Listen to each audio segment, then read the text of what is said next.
Welcome back to Week 5 of Rec Ball at Westboro High School. I'm Mike Doherty, joined with Alex Badger, Matt McCarthy, and Matt Doherty.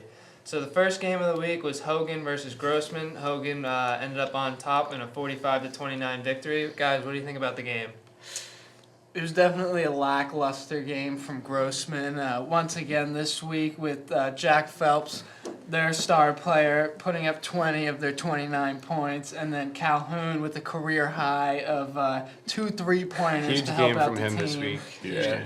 If he can keep contributing like that, I think they might have a chance in the playoffs. To maybe drop 30 points? Yeah.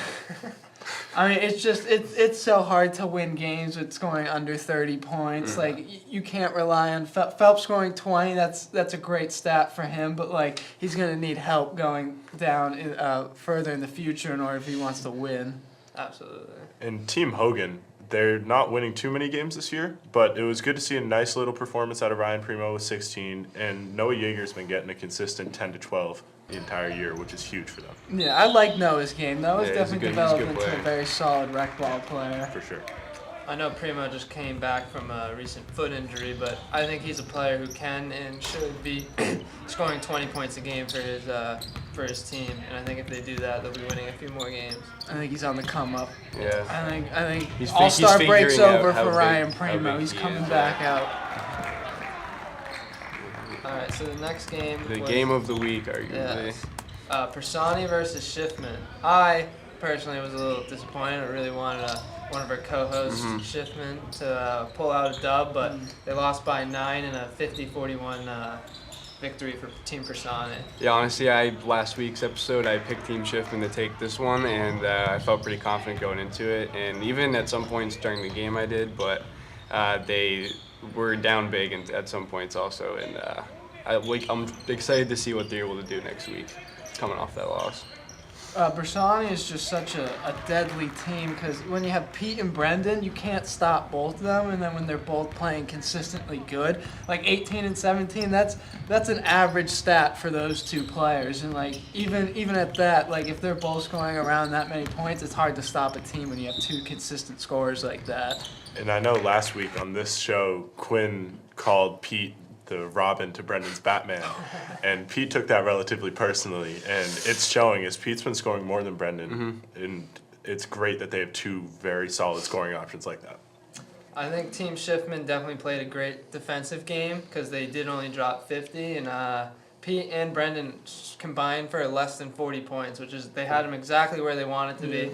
One of their leaders in Will Schiffman could have stepped up a little bit more, could have dropped a few more buckets for his team, but we'll see how he responds next week. Ryan Nichols played well, adding 17 with teammate Cam adding 8 points. Cam Erickson. All right, so the next game was Team McGinn and Team Townsend. And the first stat that comes off the page to me is Prune and Jack McGinn each dropping 16 for their team. They've been pretty consistent all season. Those are two kids that just love playing with each Yeah, other, and they they're play having a so good well. time. Yeah, like when you watch them, you could just tell that they're having fun, and that's good for them. Because like when you're having fun, it's so much easier. The game just Absolutely. becomes easier for everybody. What I see from this game is Prune and McGinn both got 16, which is good for them, and they definitely need that to win. But the bench support they got from freshman Elliott Seymour was huge. With Yeah. 13 points off the bench, they're tough to stop if they have a third scoring option. I agree. I also think the Prune and McGinn combination works out really well for them, with McGinn being a slasher and Prune being a spot-up shooter. A nice 3-and-D guys, the Yeah. NBA likes to call them. So next up we had Croft and Capello, and what'd you guys take away from that game?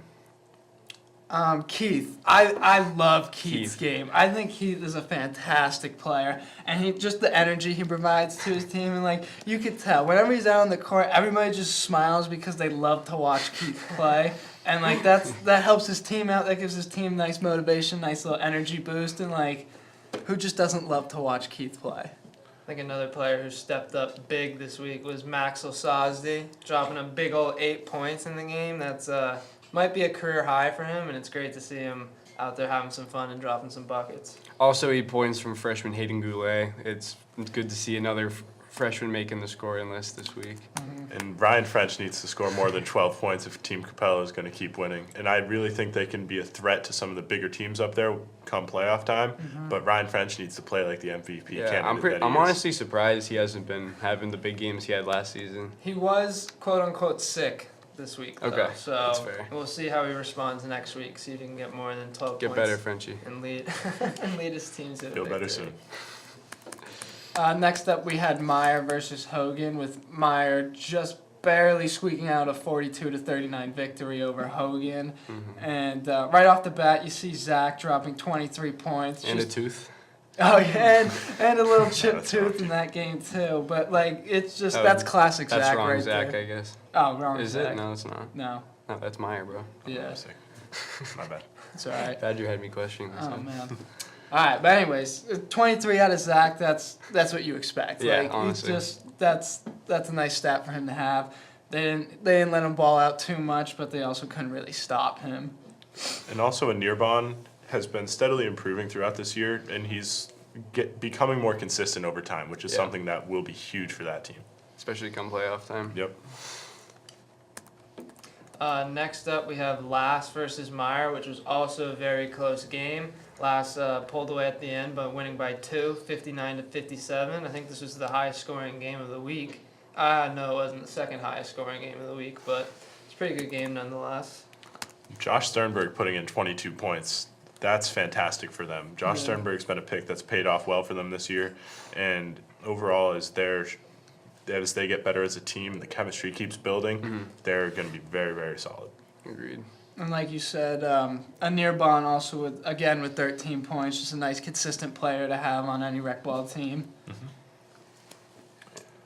The game of the week. Barry versus Guilbeau. A 68-65 game, Barry winning by just 3.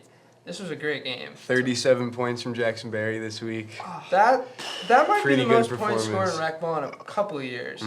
That's a lot. Looks Yeah, like but- Arya also had Yeah, 31 this Arya game. was battling right with them with 31 points. Arya had 8 threes or something this That week. is I'm crazy. sure if you told Arya before that game, hey, you're going to score 31 points, he would have been like, okay, we're going to win this game by 20 and we're just going to cruise. But Jackson Berry decided that he was going to play like He can do play that. the greatest game of rec ball he's ever played, He can do and that. it showed. And also just the dominance of Jackson. Mm-hmm. He got into the paint, and he Yeah. made layups every time. And with the help of Mr. Fundamental, Tyler Nagy, Absolutely. they had a great week this week, and it paid off on the scoreboard.